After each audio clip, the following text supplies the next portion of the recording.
Si Alberto ay naniniwala na mayroon na siyang lahat, tagumpay, pag-ibig, at isang hinaharap na punong-puno ng walang katapusang posibilidad. Ngunit isang desisyon ang magbabago ng lahat, tatalikod ang kanyang mundo. Ang kanyang kwento ay mag-iiwan sa iyo ng pagkabigla. Manatili sa amin hanggang dulo upang matuklasan ang nakakagulat na katotohanan. At huwag kalimutang i-like ang video na ito, mag-subscribe para sa mas marami pang hindi ka panipaniwalang kwento at mag-iwan ng komento kung saan ka nanonood.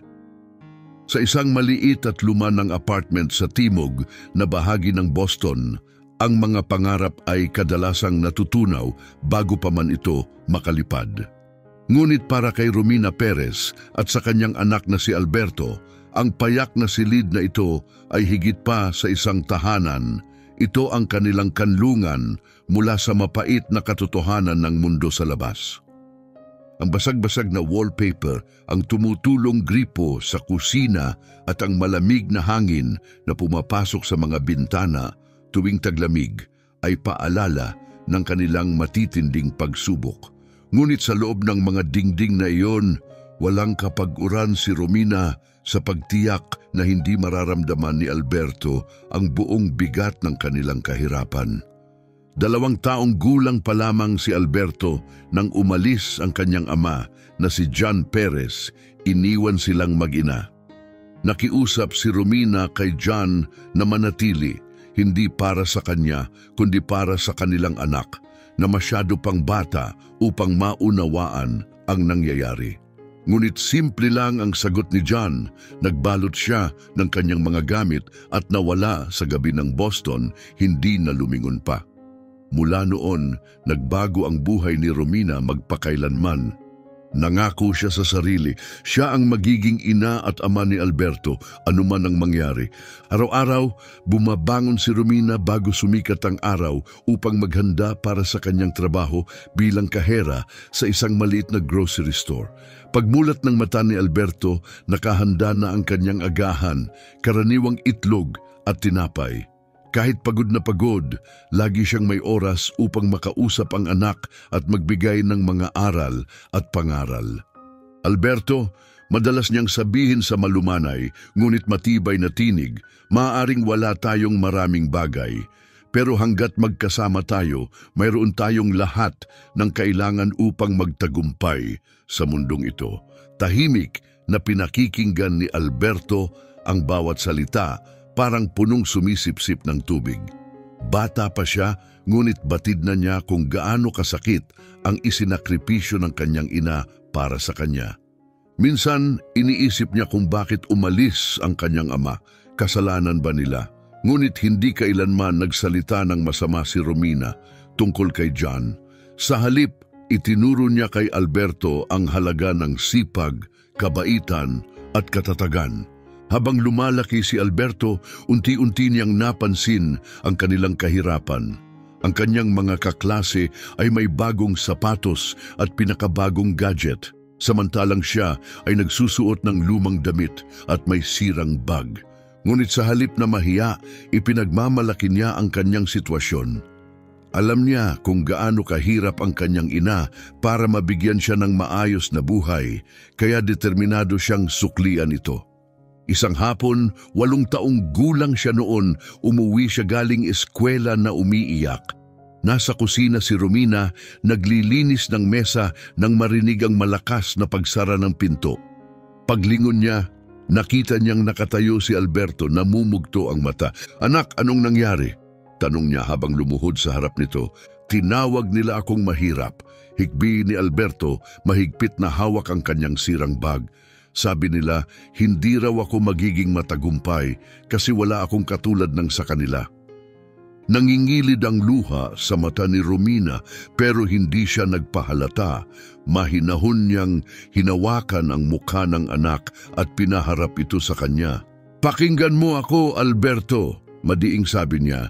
"Hindi ka dinidikta ng mga pag-aari mo. Ang mahalaga ay kung sino ka. At ikaw, anak ko, ay matalino, malakas at kayang makamit ang anumang pangarap mo. Huwag mong hayaang sabihin ng iba kung ano ang kaya mong gawin. Pinunasan ni Alberto ang kanyang luha at tumango. Simula noon, naging kalasag niya ang mga salitang iyon laban sa mapanirang mundo. Sa elementarya at high school, nagningning si Alberto. Madalas siyang purihin ng kanyang mga guro dahil sa kanyang talino at kasipagan. Isang guro, si Ginoo Daniel Freeman, ang nakakita ng kakaibang potensyal sa kanya at hinimok siyang mangarap ng higit pa sa kanyang kinalakihang paligid. Alberto, minsang sinabi ni Ginoo Freeman, may natatanging talento ka. Huwag mong sayangin ito. Sa sipag at talino mo, mas malayo ang mararating mo kaysa sa inaakala ng iba. Nagliyab ang damdamin ni Alberto sa mga salitang iyon. Nagsimula siyang mangarap ng mas malaki, isang kinabukasang hindi lang para sa kanya, kundi para sa kanyang ina, upang masuklian ang lahat ng kanyang pagsasakripisyo. Ngunit hindi madali ang buhay. Sa paglipas ng mga taon, lumala ang kalusugan ni Romina. Ang ilang dekadang pagtatrabaho ng walang tigil ay dumurog sa kanyang katawan. Madalas siyang umuwing halos hindi na makatayo dahil sa matinding pananakit ng likod. Dahil dito, bilang isang teenager, nagtrabaho si Alberto sa iba't ibang part-time jobs. Isinabay niya ang pag-aaral, trabaho at sports nang walang pag-aalinlangan. Pagsapit ng high school, isa na siyang kilalang estudyante at atleta. Naging team captain siya sa football at kabilang sa pinakamahuhusay sa kanyang klase. Sa kabila ng lahat, ang mga salita ng kanyang ina ang naging gabay niya. Napakagaling mo, Alberto, sabi ni Romina isang gabi habang magkasamang kumakain sa kanilang maliit na mesa. Pero anak, tandaan mo, huwag mong kalilimutan kung saan ka nagmula. Maging mapagpakumbaba at mabuti sa kapwa. Oo, inay, nakangiting sagot ni Alberto. Pangako! Ang kanilang relasyon ay hindi matitinag, hinubog ng maraming pagsubok at walang kapantay na pagmamahal. Para kay Alberto, ang kanyang ina ay higit pa sa isang magulang, isa siyang bayani. Sa nalalapit niyang pagtatapos, isang liham ang dumating na nagpabago sa kanyang buhay. Nakatanggap siya ng buong scholarship sa University of Illinois, isang pangarap na hindi niya akalaing magkakatotoo. Nang ibalita niya ito sa kanyang ina, napaiyak ito sa tuwa, mahigpit siyang niyakap. Nagawa mo ito, Alberto, bulong ni Romina, nanginginig ang tinig dahil sa matinding emosyon. Mararating mo ang mga kamangha-manghang bagay. Ang pag-alis ni Alberto papuntang kolehiyo ay isang matamis ngunit mapait na sandali. Puno ng pagmamalaki si Romina, alam niyang tinatahak ng kanyang anak ang isang mas maliwanag na hinaharap. Ngunit sa kabila ng tuwa, may puwang sa kanyang puso sa paglayo nito. Sa araw ng kanyang pag-alis, nakatayo siya sa may pintuan, kumakaway habang palayo ang sasakyan ni Alberto upang simulan ang bagong kabanata ng kanyang buhay. Habang unti-unting naglaho ang sasakyan sa kalsada, bumigkas si Romina ng isang tahimik na panalangin para sa tagumpay at kaligtasan ng anak. Wala sa kanilang dalawa ang nakahula kung gaano pa matitesting ang kanilang ugnayan sa mga susunod na taon. Pagdating sa University of Massachusetts, parang pumasok si Alberto sa ibang mundo. Ang malawak na campus ay buhay na buhay. Puno ng mga estudyanteng mula sa iba't ibang panig ng mundo. Bawat isa'y may kanya-kanyang pangarap. Sa kanyang paglalakad sa loob ng universidad, dama niya ang parehong pananabik at bigat ng responsibilidad.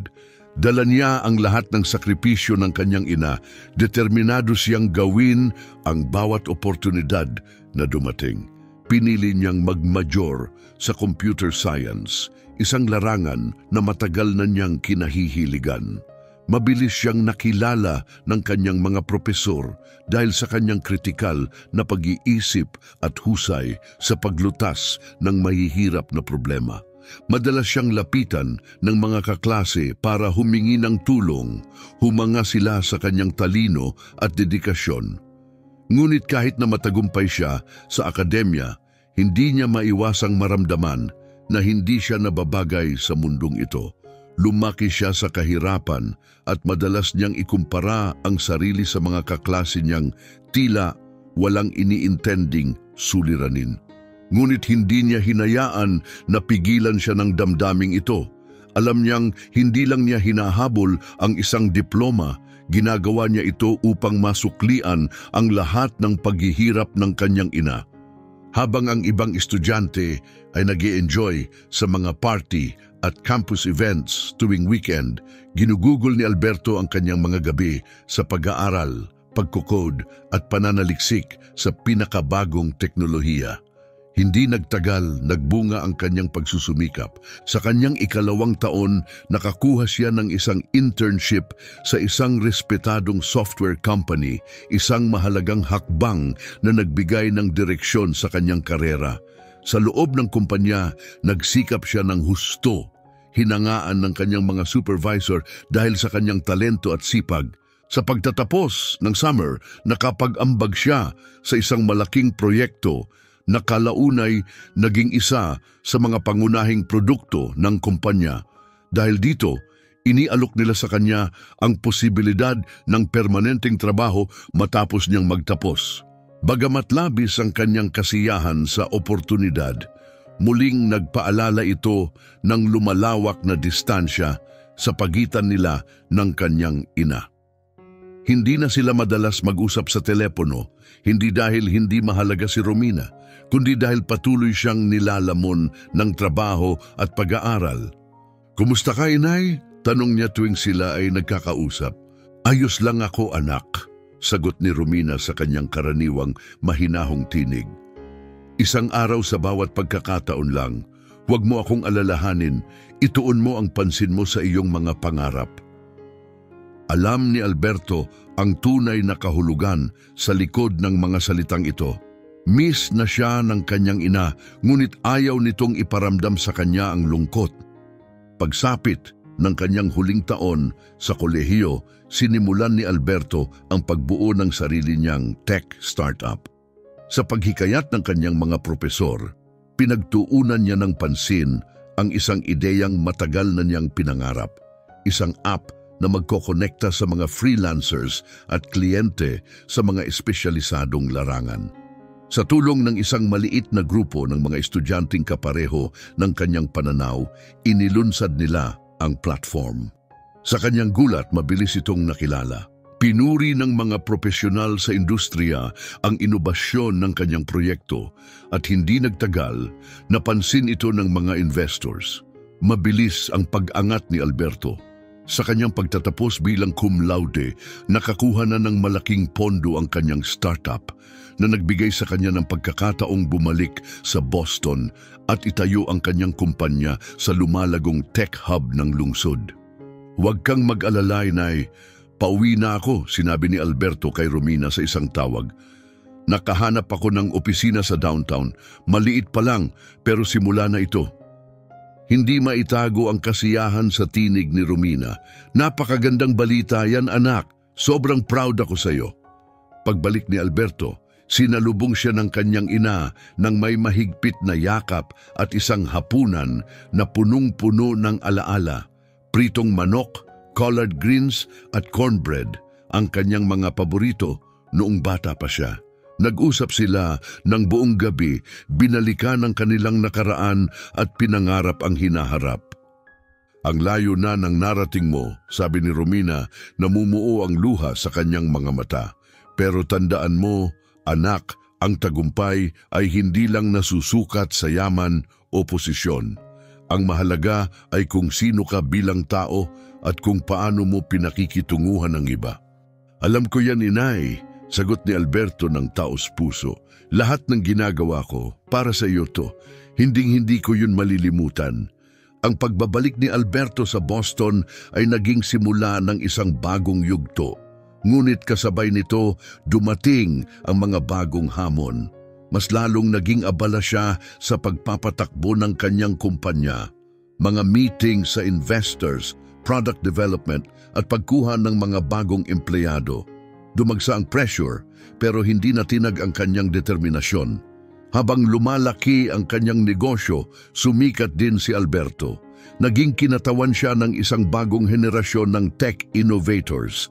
Lumabas sa mga malalaking publikasyon at naimbitahang magsalita sa mga malalaking kumperensya. Ang kanyang kwento ay naging inspirasyon, isang simbolo ng pag-asa para sa iba pang kabataang may parehong pinagmulan. Ngunit sa kabila ng lahat ng parangal at tagumpay, unti-unti siyang nakaramdam ng kalungkutan. Halos wala na siyang oras sa kanyang personal na buhay at muli lumayo siya sa kanyang ina. Alam ito ni Romina ngunit hindi niya ito binanggit. Nauunawaan niya ang bigat ng responsibilidad na dala ni Alberto, kaya tahimik lang siyang sumusuporta mula sa malayo, laging proud sa taong kanyang pinalaki. Sa panahong ito nakilala ni Alberto si Imelda Brown, isang customer support specialist sa isang kumpanyang kapartner ng kanyang startup. Siya ang lahat ng inaakala niyang gusto niya, matalino, ambisyosa at puno ng karisma. Ibinahagi ni Imelda ang ambisyon ni Alberto at ang koneksyon nila ay agad na nabuo.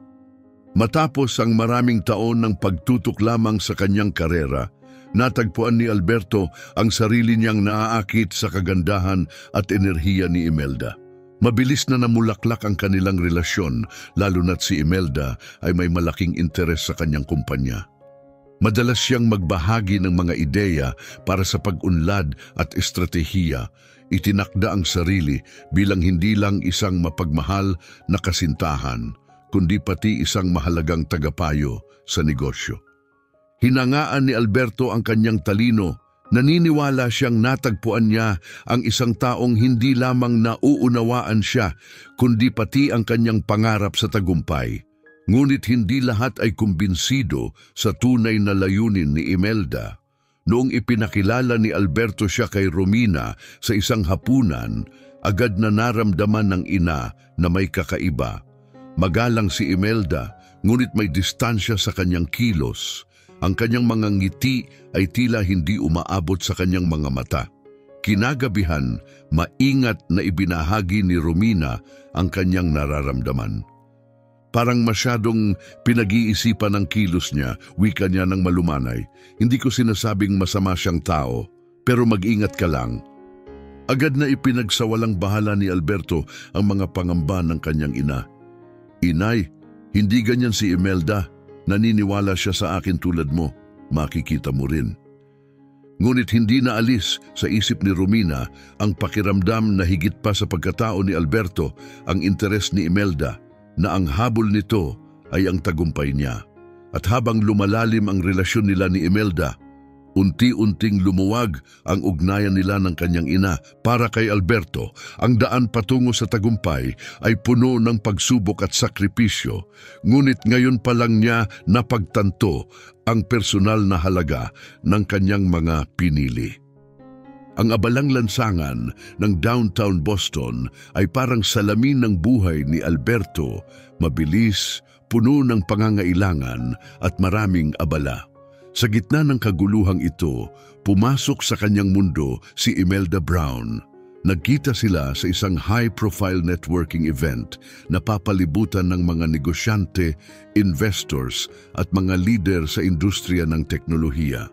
Si Imelda, isang tiwala sa sariling babae na may makinis at profesional na dating, ay ipinakilala kay Alberto sa pamamagitan ng isang mutual contact. Sa unang pag-uusap pa lang, naakit na si Alberto. Hindi tulad ng karamihan na nag-uusap lang tungkol sa mga walang kwentang bagay, dumiretso agad si Imelda sa punto. Malaki ang potensyal ng app mo, wika niya, may kumpiyansang tono. Naisip mo na bang palawakin ito sa isang subscription model? Makakalikom ka ng mas matatag na kita at mas maraming investors ang maaakit mo. Napahanga si Alberto. Maraming taong nakikilala niya sa mga ganitong event ang puro kwento lang tungkol sa sarili o hindi lubusang nauunawaan ang kanyang trabaho. Ngunit si Imelda ay tila seryosong interesado. Alam niya ang mga hamon ng pagiging isang entrepreneur at nagsalita siya ng may malalim na kaalaman sa negosyo, isang bagay na tumatak kay Alberto. Simula noon, nagkikita sila ng madalas.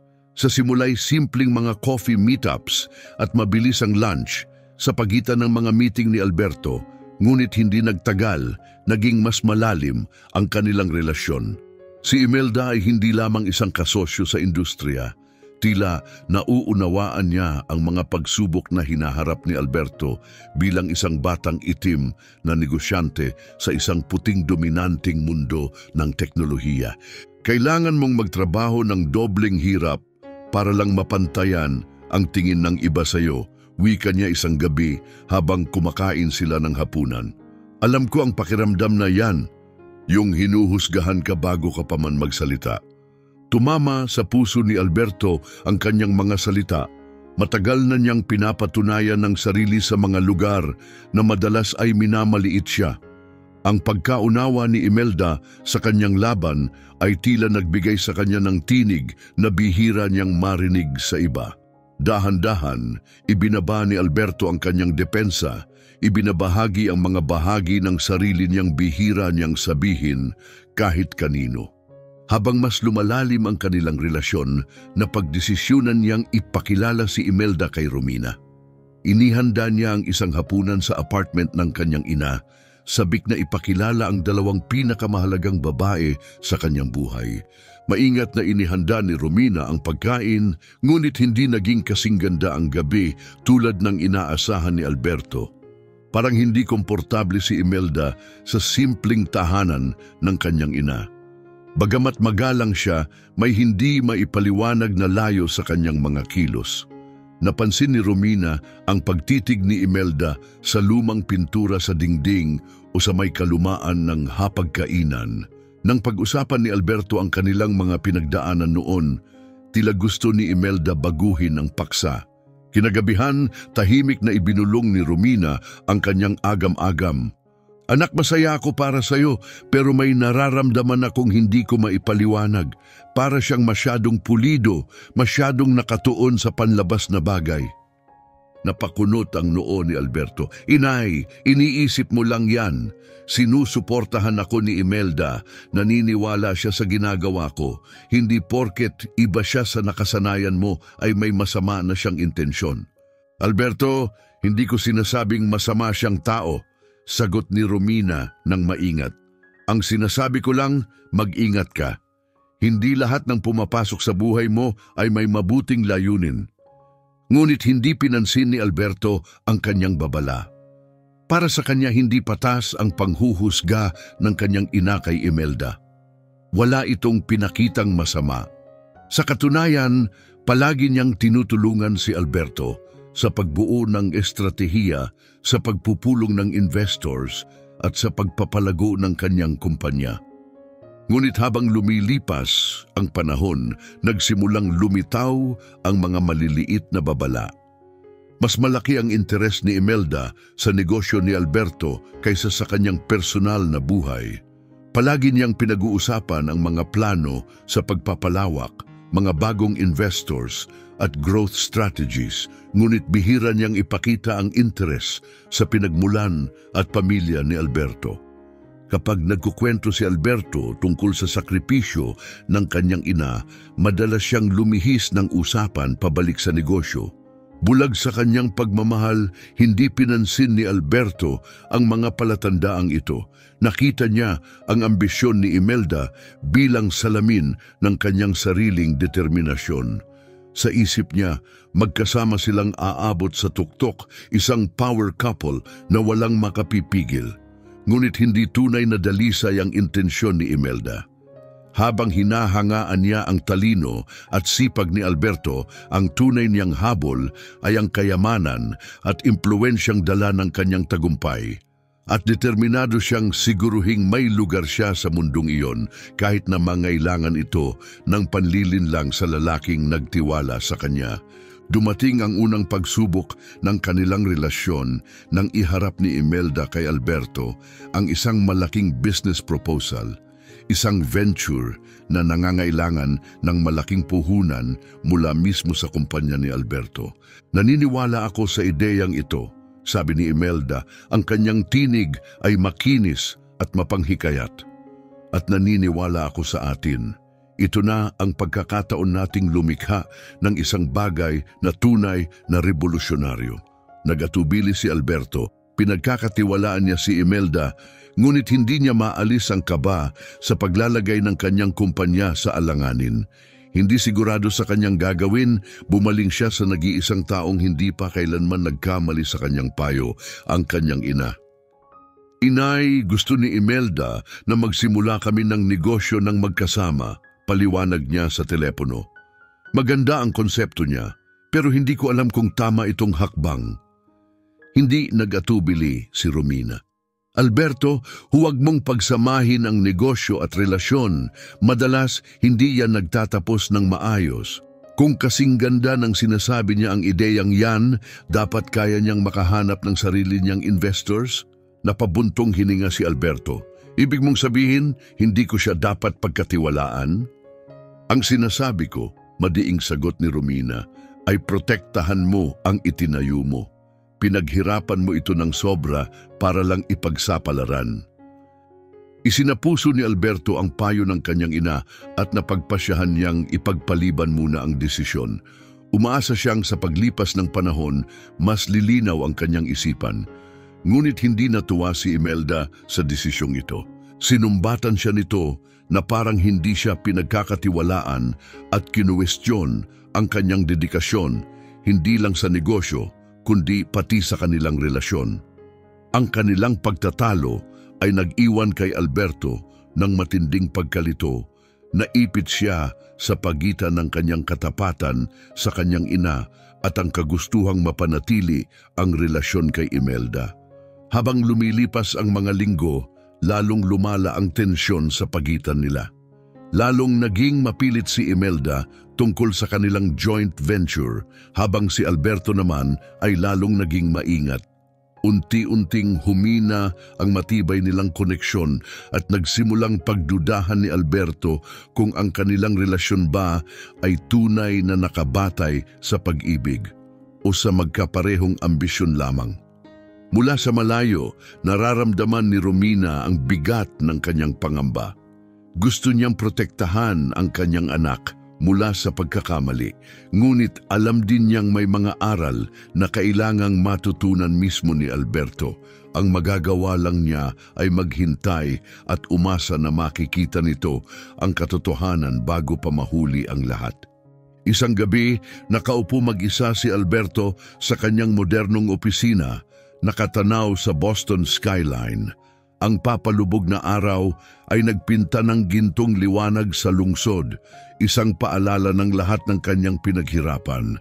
Ngunit ang kasiyahang inakala niyang mararamdaman niya ay tila nawawala. Ang kanyang isipan ay puno ng walang kasiguraduhang mga katanungan. Ang babala ng kanyang ina tungkol kay Imelda, pati na rin ang sarili niyang mga kutob na matagal na niyang pilit na hindi pinapansin. Kinagabihan, inimbitahan niya si Imelda sa kanyang apartment. Ang lugar ay moderno at minimalistiko, isang malayong mundo mula sa tahanang kanyang kinalakihan. Nang pumasok si Imelda, suot ang isang eleganteng damit na kasing perpekto ng kanyang presensya. Tila hindi nagbago ang kanyang kumpiyansa. "Mahabang araw," tanong niya habang kusa nang nagsalin ng alak sa kanyang baso, hindi man lang naghihintay ng sagot. "Oo," sagot ni Alberto, inaalis ang kanyang kurbata. "Pinag-iisipan ko pa rin ang business proposal mo." Nagningning ang kanyang mga mata. "At ano ang napagdesisyunan mo?" "Sa totoo lang, hindi pa rin ako sigurado," aminado niyang sagot. "Masyadong malaking panganib. Kailangan ko pang pag-isipan ng mabuti." Biglang nagdilim ang ekspresyon ni Imelda. Masyadong madiin niyang inilapag ang kanyang baso sa lamesa. "Alberto, pinag-usapan na natin ito. Alam mong magandang ideya ito. Ano ba talaga ang pumipigil sa'yo?" Nag-atubili si Alberto, hindi alam kung paano ipapaliwanag ang kanyang kaba. "Alam mo namang inilaan ko ang lahat para sa kumpanyang ito. Hindi ko kayang gumawa ng maling desisyon." "Ibig mo bang sabihin ako ang pagkakamali?" Matalim niyang sagot, nakatawid ang mga braso sa dibdib dahil yan ang tunog ng sinasabi mo. Napabuntong hininga si Alberto, pinipisil ang sentido. Hindi iyon ang ibig kong sabihin. Kailangan ko lang maging maingat. Hindi ito tungkol sa iyo. Ito ay tungkol sa pagsigurong hindi ko maililigaw ang kumpanya. Bahagyang lumambot ang ekspresyon ni Imelda, ngunit halata pa rin ang pagkadismaya. Alberto, naniniwala ako sa iyo. Naniniwala ako sa atin. Pero kung hindi mo ako kayang pagkatiwalaan sa isang hakbang na ito, baka kailangan nating pag-isipan ang direksyon ng relasyon natin. Masakit ang kanyang mga salita. Buong buhay, lumaban si Alberto upang bumuo ng isang kinabukasan na lalampas sa kanyang kinalakhang mundo. At ngayon, naipit siya sa pagitan ng babaeng inakala niyang mahal niya at ng ina na naging pundasyon ng kanyang buhay. Makaraan ng ilang araw, sinubukan ni Alberto na ayusin ang lumalawak na puwang sa pagitan nila. Inimbitahan niya si Imelda sa isang hapunan kasama ang kanyang ina, umaasang magbabago ang dinamika sa pagitan nila.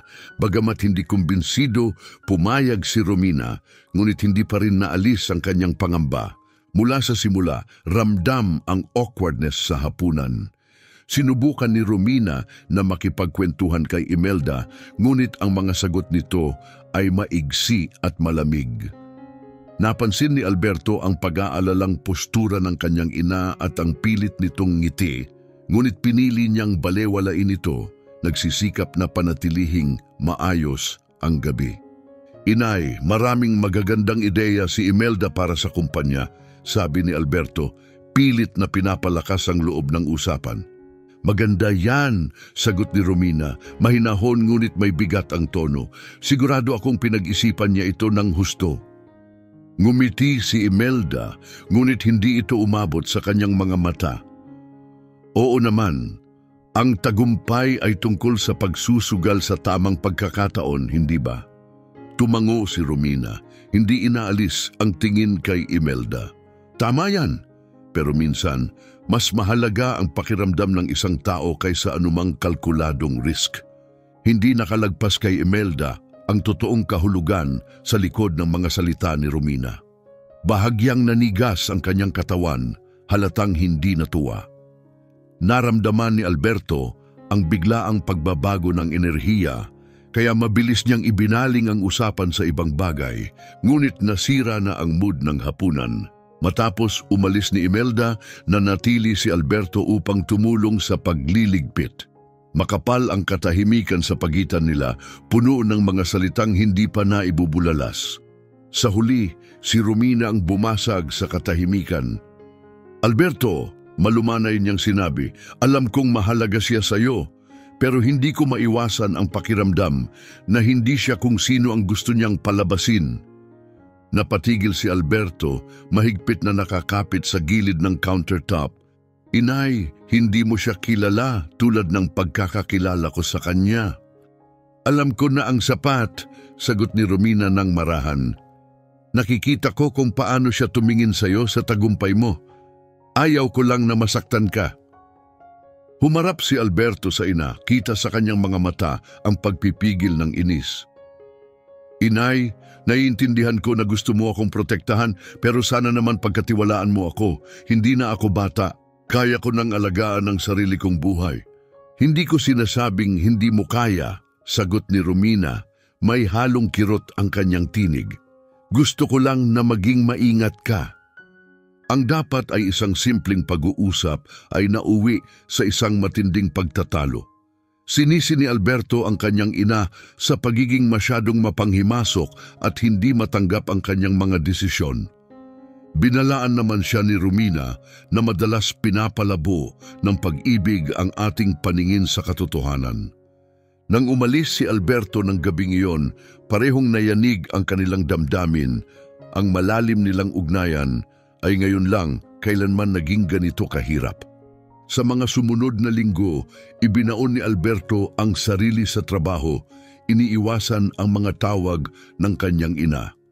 Naramdaman ni Imelda ang lumalawak na distansya sa pagitan nila ng kanyang ina at ginamit ito sa kanyang pabor.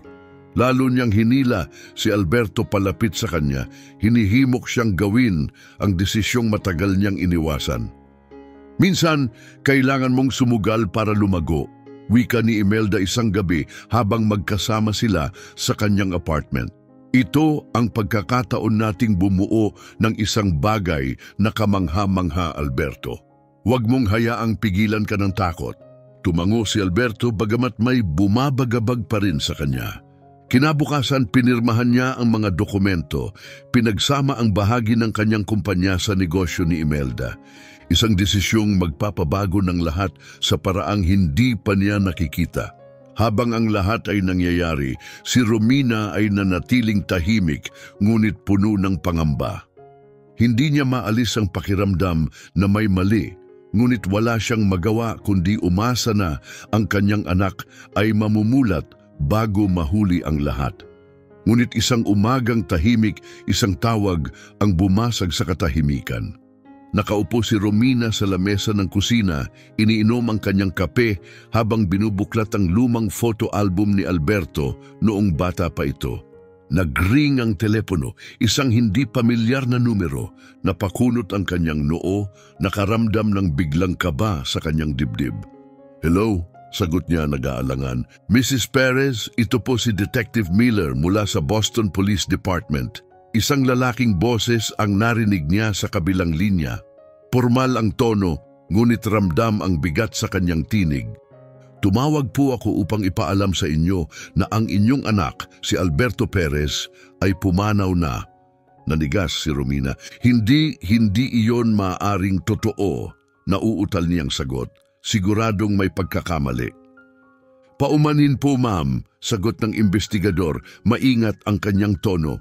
Ayon sa kanyang asawa, si Imelda, natagpuan niya si Alberto na wala ng buhay sa kanyang pagtulog kagabi. Ang koronero po ay kasalukuyang nagsasagawa ng pagsusuri. Ngunit sa ngayon, lumalabas na ito ay sanhi ng natural na dahilan. Parang sinuntok si Romina sa dibdib. "Hindi!" anya, napapaiyak habang nanginginig ang kanyang ulo. "Hindi ito maaaring mangyari." Ang natitirang bahagi ng tawag ay hindi na niya gaanong naintindihan. Pinag-usapan ng investigador ang mga plano para sa burol na sinimulan na umano ni Imelda, ngunit wala nang pumasok sa isipan ni Romina. Pagkatapos ng tawag, nakaupo siyang tulala, hawak pa rin ang telepono na parang iyon lang ang tumatali sa kanya sa katotohanan. Habang lumilipas ang oras, unti-unting napalitan ng hinala ang kanyang pagdadalamhati. Bakit hindi siya tinawagan mismo ni Imelda? Bakit napakabilis na inayos ang burol? At higit sa lahat, paano basta-basta namatay ang isang malusog at masiglang tao tulad ni Alberto? Hindi niya hahayaang mapalampas ito kahit hindi inimbitahan ni Imelda na pagpasyahan ni Romina na pumunta sa burol ng kanyang anak. Dumating ang araw ng libing nang masyadong mabilis. Nakaitim na bestida, nanginginig ang mga kamay ni Romina habang isinusuot ang maliit na brooch sa kanyang dibdib. Tahimik ang biyahe papunta sa punerarya, tanging paminsan-minsang paghikbi ang maririnig habang pinupunasan niya ang kanyang mga luha. Ngunit walang nakapaghanda sa kanya sa makikita niya pagdating doon. Isang nakasarang kabaong sa harapan ng silid. Isang malupit na kumpirmasyon ng kanyang pinakamasamang bangungot. Ang silid ay puno ng mga tao, ngunit halos wala siyang kakilala. Mga negosyante, investors at mga kaibigan ni Imelda ang bumuo ng karamihan sa mga naroon. Tahimik silang nag-uusap, nagpapalitan ng formal na pakikiramay. Sa harapan, nakatayo si Imelda, perpekto pa rin ang bihis, malamig ngunit may hinuhubog na kalungkutan sa kanyang ekspresyon. Alam ni Romina na hindi ito totoo. Habang nagpatuloy ang seremonya, ang lungkot niya ay unti-unting napalitan ng galit. Ang mga eolohiya ay puno ng papuri kay Alberto bilang isang matagumpay na negosyante, ngunit wala nang iba. Walang pagbanggit sa batang minsang naglaro ng football sa bakuran. Walang kwento tungkol sa binatang nagtrabaho ng part-time para lamang matulungan ang kanyang ina. Walang pagkilala sa lalaking nasa likod ng mga tagumpay. Nang matapos ang seremonya, inanunsyo ng funeral director na dadalhin na ang kabaong sa libingan. Ngunit hindi pa ito tapos para kay Romina. Tumayo siya mula sa kanyang upuan. Naglakad siya papunta sa harapan ng silid. Kailangan niyang makita ang kanyang anak sa huling pagkakataon. At higit sa lahat, kailangan niyang makahanap ng sagot. Gusto ko siyang makita, sabi ni Romina. Nanginginig ang boses, ngunit matatag. Mabilis na napalingon si Imelda, ang kanyang ekspresyon ay biglang tumigas. Hindi na kinakailangan niyon, malamig niyang tugon. Naayos na ang lahat. Matalim na tinitigan siya ni Romina, ang kanyang pagdadalamhati ay unti-unting napalitan ng matinding hinala. Ako ang kanyang ina, wika niya, lumalakas ang kanyang tinig. May karapatan akong makita siya. Lumapit si Imelda, hinarangan ng kanyang daan. Sabi ko hindi, matulis niyang sabi. Ayaw ni Alberto nito. Nagkaroon ng bulungan sa buong silid. Ramdam ng lahat ang bigat ng tensyon sa pagitan nila. Nanginig ang mga kamay ni Romina, ngunit hindi siya natinag. Hindi niya hahayaang itaboy siya, lalo na't sumisigaw ang kanyang kutob na may mali. Hindi niya pinansin ang protesta ni Imelda. Matapang niyang itinulak ito sa gilid at lumapit sa kabaong. May ilang tao na sumubok siyang pigilan, ngunit hindi niya inalintana. Nanginginig ang kanyang mga kamay habang inaabot ang takip ng kabaong. Dahan-dahan niya itong binuksan, na puno ng mga hikbi at pagsigaw ang silid. Bahagyang gumalaw ang dibdib ni Alberto. Humihinga siya, buhay ang anak ko. Sigaw ni Romina, halos mabasag ang kanyang tinig sa halo ng pagkagulat at pag-iyak. May tumawag ng ambulansya. Nagkagulo ang buong silid. Hindi makagalaw si Imelda. Ang kumpiyansang maskara na matagal niyang isinusuot ay nabasag sa isang iglap at sa kanyang mga mata lumitaw ang takot at pagkataranta. Nahuli siya sa akto. Bago pa siya makatakbo, lumapit ang isa sa mga kaibigan ni Alberto, isang pulis, at mabilis siyang hinawakan at pinigilan. Lumingon si Romina kay Imelda, nag-aapoy ang kanyang mga mata sa galit. Ano ang ginawa mo sa anak ko? Tanong niya, nanginginig ang tinig sa damdamin. Tuluyang bumigay si Imelda. Nagsimulang bumaha ang kanyang mga luha, bumubulong ng isang pag-amin. Hindi ito dapat umabot sa ganito. Humihikbing, sabi niya. Gusto ko lang na magmukhang patay siya. Nagkaroon ng pagkakagulo sa loob ng silid. Sa ilalim ng masusing pagtatanong, inamin ni Imelda na dinrogan niya si Alberto gamit ang isang malakas na pampatulog na balak idikta ang kanyang pagkamatay upang makuha ang kanyang yaman at kumpanya. Ngunit nagkamali siya sa pagtantiya. Nagsimulang mawala ang epekto ng gamot mas maaga kaysa sa inaasahan. At bumagsak ang kanyang buong plano bago pa ito tuluyang maisakatuparan. Dumating ang mga paramedics, mabilis nilang inilagay si Alberto sa isang stretcher habang mahigpit siyang hinawakan ni Romina, pabulong ng mga panalangin at pangako. Buhay siya at yun ang pinakamahalaga. Sa ospital, dahan-dahang nagmulat ng mata si Alberto. Malabo ang kanyang paningin, mahina ang kanyang katawan. Ngunit ang unang bagay na nakita niya ay ang kanyang ina. Nakaupo sa tabi ng kanyang kama, mahigpit na nakahawak sa kanyang kamay. Ramdam niya ang bigat ng pagod at takot sa kanyang mukha. Ngunit nanatiling matibay ang kanyang kapit, tila binabalik siya sa katotohanan. Inay, mahina niyang sabi, halos isang bulong. Anong nangyari? Pinisil ni Romina ang kanyang kamay. Ang kanyang tinig ay puno ng damdamin. Halos mawala ang lahat sa iyo, Alberto, pero nandito ka, buhay ka, iyon lang ang mahalaga ngayon. Dahan-dahan bumalik kay Alberto ang mga alaala, ang kanyang tiwala kay Imelda, ang kanyang pagtanggi sa mga babala ng kanyang ina, at ang katotohanang muntik na niyang ikamatay ang kanyang pagkakamali. Sinira siya ng maling tiwala at halos hindi na siya nagising para itama ito. Samantala, hindi nakaligtas si Imelda sa kanyang mga ginawa. Kinasuhan siya ng pagtatangkang pagpatay at panluloko. Nawala sa kanya ang anumang karapatan sa kumpanya ni Alberto at sa huli hinatulan siya ng pagkakakulong. Ang kanyang matataas na pangarap na itinayo sa pandaraya at kasakiman ay tuluyang bumagsak. Para kay Romina at Alberto, ang kanilang pinagdaanan ay isang masakit ngunit makapangyarihang aral. Ang kanilang relasyon, minsang sinubok ng distansya at panlilinlang, ay nanatiling matibay. Habang nakaupo sila ng magkasama sa silid ng ospital, alam nilang walang bagay na muling maghihiwalay sa kanila. Bahagyang gumalaw si Alberto, nakatingin sa kanyang ina nang may matinding pagsisisi.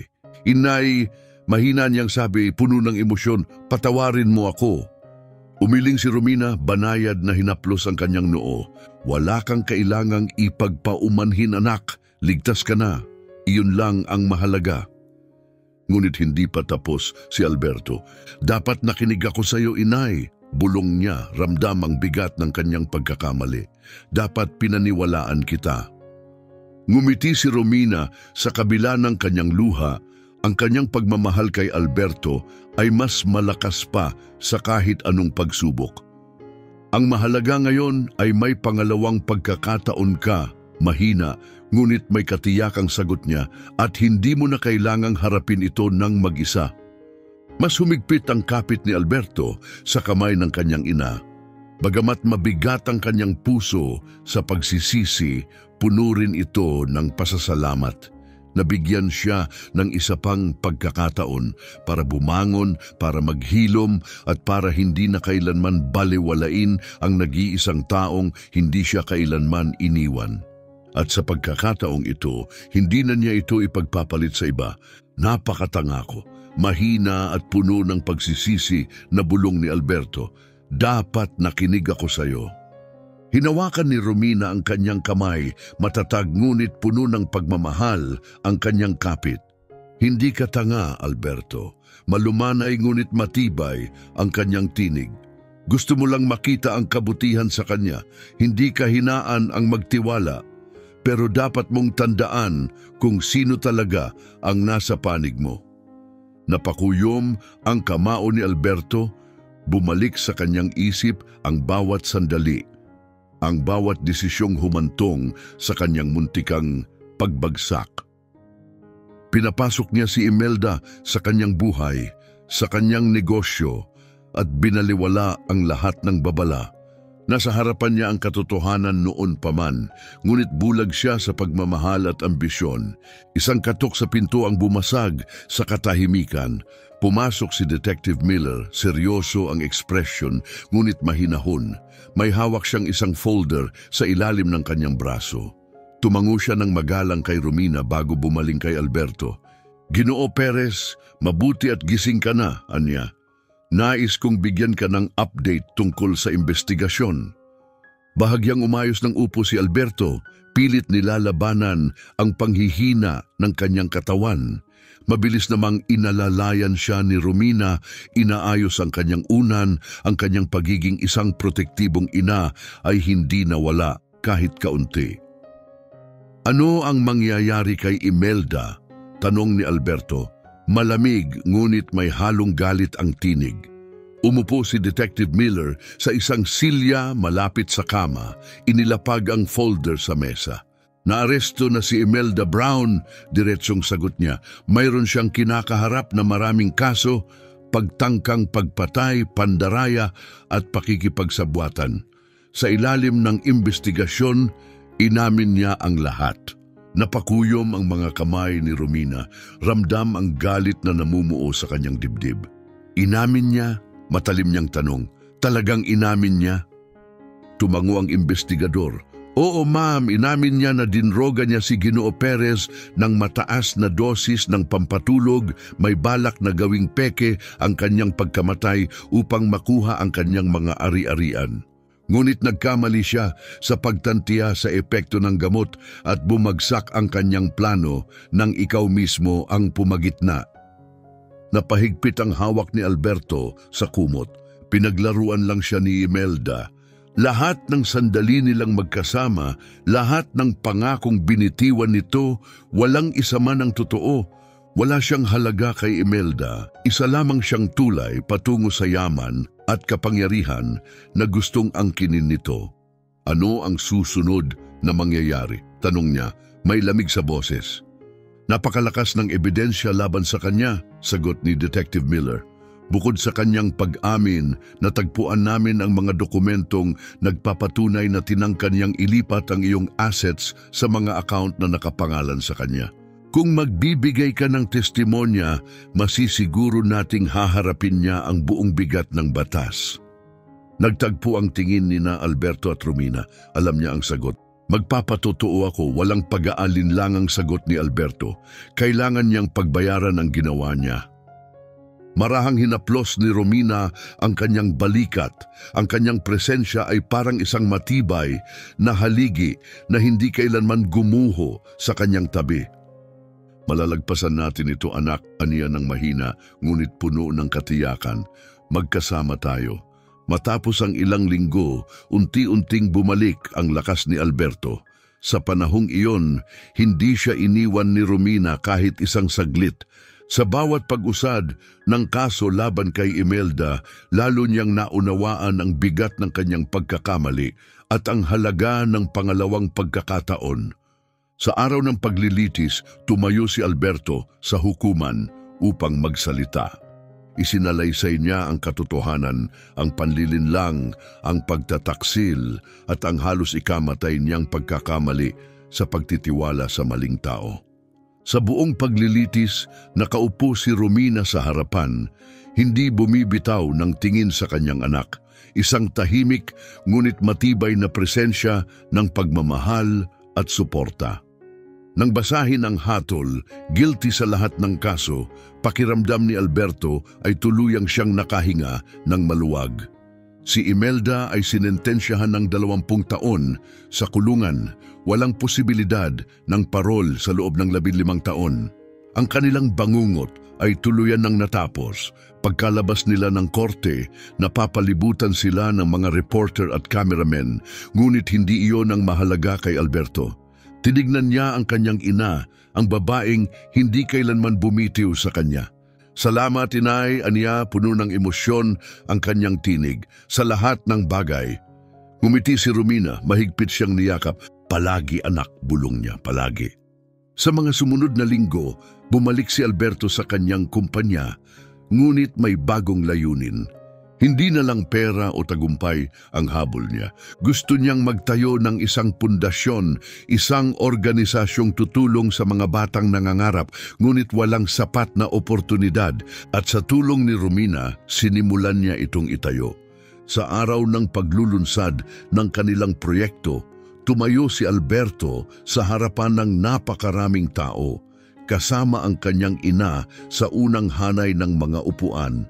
Ang pundasyong ito ay hindi lang isang proyekto. Ito ay isang pangako, wika niya, para sa mga batang nangangarap pero kulang sa oportunidad, para sa mga kagaya ko noon.